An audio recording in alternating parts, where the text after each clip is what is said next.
Mangwanani Malelepo Vukenjani Xexwas Vanave Africa. Welcome to Africa. Good morning, your portal into Africa's potent stories.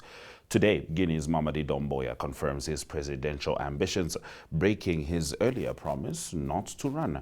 In Sudan, we unpack Hemedti's rise from camel trader to warlord.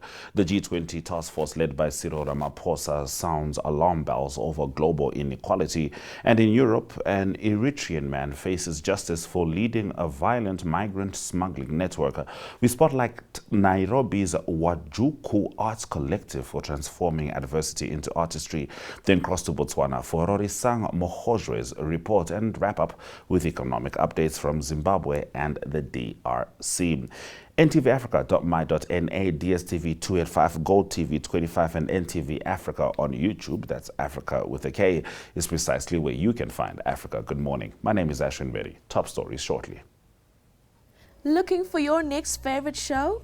Tune in and dive into the action, the flavor and the stories that move you. Get moving with Flicks, where fitness meets fun. For the little adventures, it's active kids, energy, games, and endless excitement.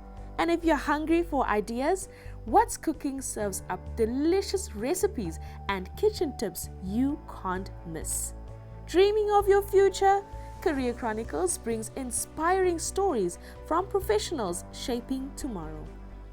En vir die yongstes wat nuuskierig is, Blitsfokus bring jou vinnige, vars nuus en stories net daar waar dit gebeur. For the youth, by the youth, Generation C connects, inspires and entertains. Don't forget to start your mornings right with Smell the Coffee, laughter, conversation, and your daily dose of motivation.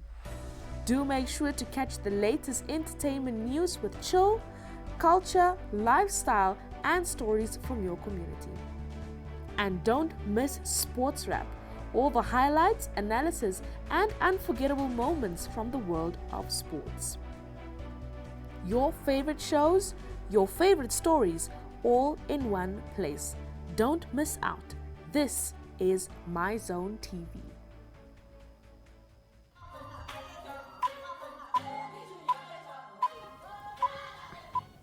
Let's get into our top stories on Africa. Good morning. Guinea's military ruler Mamady Doumbouya has formally entered the upcoming presidential election 4 years after seizing power in a military coup. Doumbouya submitted his candidacy at the Supreme Court in Conakry this week, accompanied by soldiers and wearing his trademark dark sunglasses.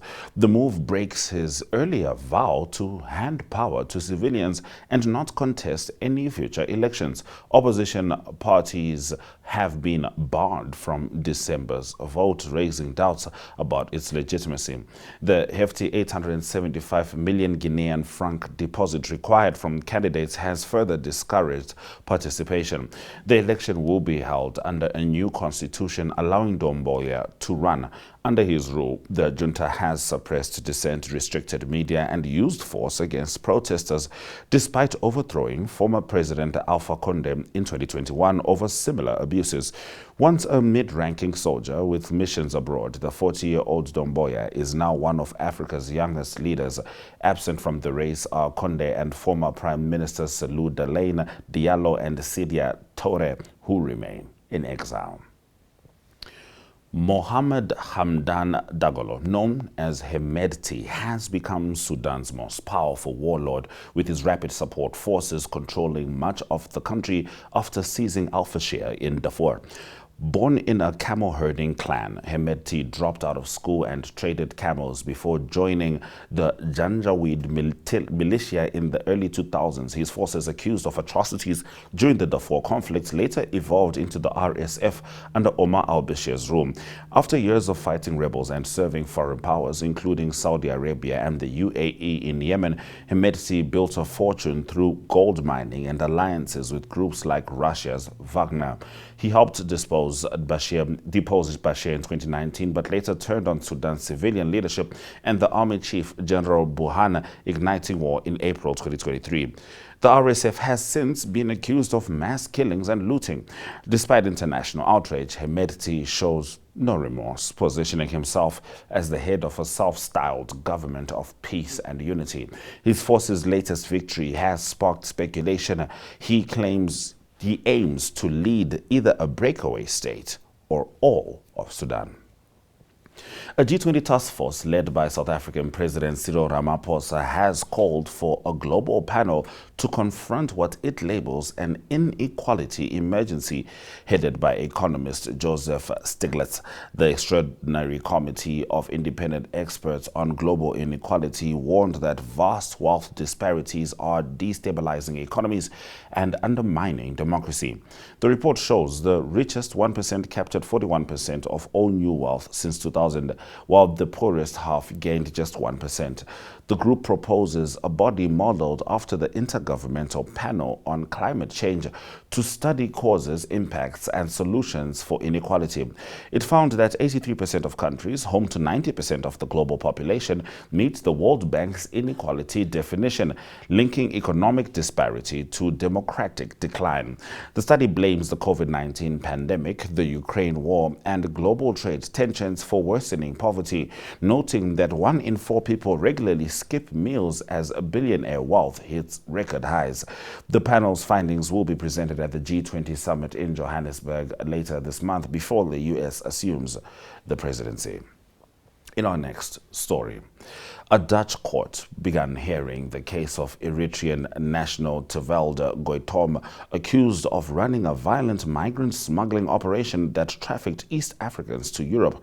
Known also as Emmanuel Walid, Goitom allegedly extorted families for ransom while migrants were detained in camps in Libya. Extradited from Ethiopia in 2022, where he was convicted of similar crimes, he maintains he is the victim of mistaken identity. Prosecutors described this as one of the largest human smuggling trials in Dutch history. Expected to last 3 weeks, another suspect, Kidane Zacharias, who escaped custody in Ethiopia in 2020, is currently held in the UAE and will soon be extradited. Dutch prosecutors claim jurisdiction as some crimes occurred on their soil. The defense hopes that the testimony will clear Goitom. Rights groups say Eritrean migrants continue fleeing forced conscription and abuse. The Netherlands hosts around 28,000 Eritrean descendants, while President Isaias Afwerki maintains an authoritarian grip, ruling without elections since independence. In our next story, in Nairobi's Mukuru slum, the Wajukuu Arts Collective is transforming through creativity. Wajukuu Arts Collective was founded in 2003 by teenagers escaping gang violence and police brutality. The group began as a survival initiative and evolved into a center of art and hope. Co-founders Lazarus Tumbuti and Shabu Mwangi use art to confront social issues such as abandonment, inequality, and trauma. Mwangi views art as therapy, helping children process emotional pain in a community beset by hardship. Sculptor Ngugi Waweru turns weapons into art, reshaping discarded knives and iron sheets into symbols of peace. Today, only 4 founders remain, but their legacy continues through 8 core artists mentoring local youth. Wajukuu now trains about 30 young people in photography, videography, and web design, while its kids club reaches 150 children yearly through drawing and storytelling. What began as a shelter from violence now stands as proof that artistic expression can heal wounds and foster social change, even in Nairobi's toughest neighborhoods. Those have been our top stories on Africa Good Morning. Shortly, we have Rorisang Mogojwe, who spent the last couple of weeks in China, but she's back to deliver the Botswana report. Prior to that, it's the weather.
After some weeks away from the show, Rorisang Mogojwe is back to deliver the Botswana report. Dumela Rorisang, welcome back. Dumela Ashwin, it's so good to be back, and good morning to all our wonderful viewers from across the continent. Thank you so much for having me on Africa. Good morning. It's always good to have you here, Rorisang. Now, a Botswana man has been sentenced to 21 years in the UK, and this is for the brutal murder of his wife. A very tragic story of gender-based violence, Ashwin, that has since sent shockwaves across both Botswana and the UK, where Mamady Doumbouya was convicted of the murder of his wife and mother of 3 children at the High Court in Edinburgh in the UK. The couple had moved from Botswana to the UK, where the perpetrator was in IT and the victim had been working as a care and support worker. Now, Mr. Isaacs believed that his wife had been having an affair, and he went on to attack and murder his wife. During the trial, the court heard that the victim, Nazo, was stabbed multiple times on her head, neck, and body during the attack at their house, and Isaacs believed that his wife had been having an affair with a colleague who has since denied this. Isaacs had been drinking, and so he armed himself with a knife before attacking Nazo on their bed in their home. And in a letter that was written after he was arrested, Isaac said that he stabbed her in the back of the neck. He claimed that his wife had sent an "I love you" text to this particular colleague, and that she had been bought gifts, including a black dress, shoes, and perfume. And so when she was giving judgment or ruling on the matter, Judge Lady Ross told Isaacs that his actions were, and I quote, "deliberate and wicked." She said that this was an utterly despicable act, and so she sentenced him to 21 years in jail for the murder of his wife, Nazo Isaacs. May her soul rest in peace. All right, Rorisang, as we move on, Zimbabwe is sending emergency ARV shipments to Botswana, and this is amid drug shortages, which you have spoken about on the show. So, as we have previously reported, Botswana is facing a health crisis where there is a shortage of medication and medical supplies across public health facilities in the country, even though government has made some attempts to deal with these shortages, including declaring a state of public health emergency. The situation persists and it is dire. We see patients being asked to go and buy medication and medical supplies from private facilities, including pharmacies. And so because of this situation, Botswana has had to turn to neighboring countries, including Zimbabwe, for assistance. Now, Zimbabwe has dispatched a consignment of life-saving ARV treatment to Botswana in order to help to ease the ongoing shortages in facilities across the country. Now, this shipment left Harare last Thursday, and it includes a mix of donations as well as loaned medication, which are intended to stabilize the supply levels, the ARV supply levels in Botswana. Officials have confirmed that 20% of this consignment is a donation, while the remaining 80% was offered or was provided under a loan arrangement between the two governments. Botswana faces delays in international ARV deliveries and supply, which has led to stock shortages across several health facilities and has therefore raised concerns about treatment continuity for patients. However, this emergency intervention by Zimbabwe underscores the growing regional cooperation in public health as Botswana works to restore consistent access to essential HIV treatment nationwide, and not only HIV treatment, but other conditions as well across the country. All right. Thank you very much, Rorisang. Let's go into our next story. Botswana has expanded its anti-doping drive to all sports. The move comes amid national efforts to combat doping across all sporting codes following the recent passage of legislation in Parliament that is aimed at strengthening anti-doping governance, testing, as well as education across all the sporting codes. Now, between January and October of this year in 2025, we understand that national anti-doping officials conducted about 139 doping tests and 12 education and awareness activities. Now, during this period, 7 anti-doping rule violations were detected involving 4 male and 2 female athletes, and 4 cases have already been concluded, with each athlete having received each a 3-year ban for the presence of steroids. Now, the remaining cases are still under review in line with the established result management procedures. Officials say this demonstrates the country's growing commitment to growing clean sport, aligning with international standards that have been set by the World Anti-Doping Agency, as well as ensuring that all athletes compete on a level playing field. Thank you so much, Rorisang, for delivering the Botswana report. It's very good to have you back on the show, and we look forward to having you back next week. Until next time, Ashwin, thank you so much for having me on Africa. Good morning. Looking for your next favorite show? Tune in and dive into the action, the flavor, and the stories that move you. Get moving with Flicks, where fitness meets fun. For the little adventures, it's active kids, energy, games, and endless excitement. And if you're hungry for ideas, What's Cooking serves up delicious recipes and kitchen tips you can't miss. Dreaming of your future? Career Chronicles brings inspiring stories from professionals shaping tomorrow. En vir die yongstes wat nuuskierig is, Blitsfokus bring jou vinnige, vars nuus en stories net daar waar dit gebeur. For the youth, by the youth, Generation C connects, inspires, and entertains. Don't forget to start your mornings right with Smell the Coffee, laughter, conversation, and your daily dose of motivation.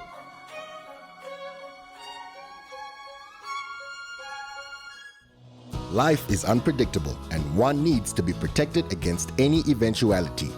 Get Santam legal access from as little as 50 Namibian dollars a month for when you find yourself in need of legal representation due to civil cases, criminal prosecution, and family matters such as divorce, child maintenance, and custody. It also covers labor disputes, disciplinary hearings, and unfair dismissal or retrenchment.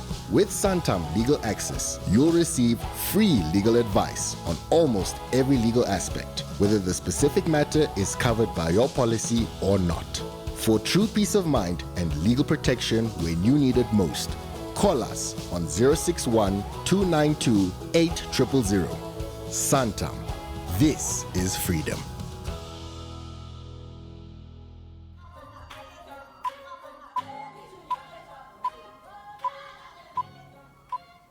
In economic news, Zimbabwe's annual inflation rate may fall by half by the end of 2025, supported by strong gold prices and a steadier local currency, according to the Confederation of Zimbabwe Industries.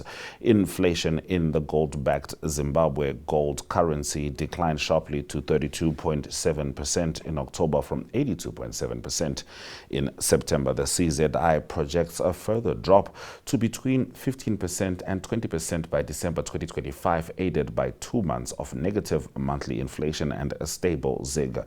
The parallel market premium remains around 20%. Gold production is also expected to surpass last year's record 38.4 tons. The ZiG's partial backing by bullion has helped rebuild confidence after decades of currency turmoil. The CZI, Zimbabwe's key industrial lobby, says maintaining inflation near 30% remains the policy goal. Analysts note that this stability marks a crucial step toward restoring trust in local money and supporting recovery. The nation's progress signals a potential end to its long era of runaway prices and economic volatility. We'll be keeping an eye on that. Elon Musk's Starlink is re-establishing its presence in the Democratic Republic of Congo 6 months after the government lifted a nationwide ban on its operations. The satellite internet company is now partnering with major telecom operators such as Africell and Vodacom to enhance broadband access. The DRC's $400 million government-backed plan aims to improve digital infrastructure and extend connectivity across the vast Central African nation. Despite strong prospects, Starlink faces persistent hurdles, including complex regulations, high equipment costs, and affordability challenges for low-income users. Authorities see the project as vital to closing the digital divide and stimulating economic growth in remote regions. For Starlink, the expansion marks a renewed effort to secure market dominance in Africa's emerging satellite internet sector after earlier regulatory setbacks. The initiative underscores the DRC's ambition to modernize its communications landscape and position itself as a growing digital hub in sub-Saharan Africa. Those have been our economic news stories on Africa. Good morning. Let's take a quick break before we return with the highlights.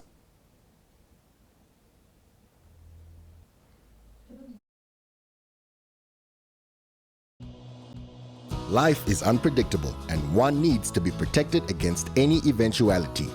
Get Santam legal access from as little as 50 Namibian dollars a month for when you find yourself in need of legal representation due to civil cases, criminal prosecution, and family matters such as divorce, child maintenance, and custody. It also covers labor disputes, disciplinary hearings, and unfair dismissal or retrenchment.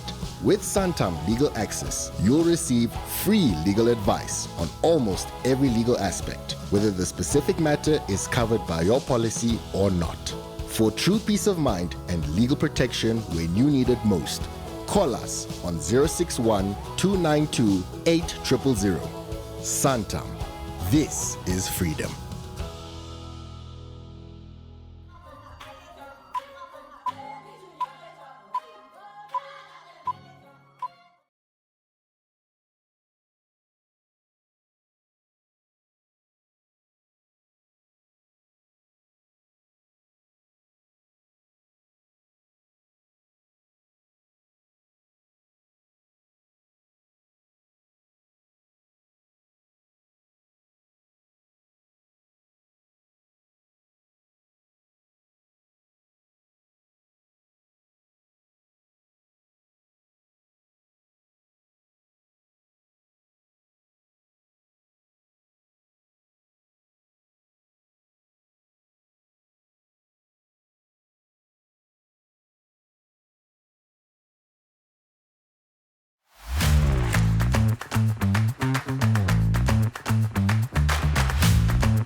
Thank you for staying with Africa. Good morning, and it has been a pleasure having you. Today we spoke about Guinea's Mamady Doumbouya confirming his presidential ambitions, breaking his earlier promise not to run.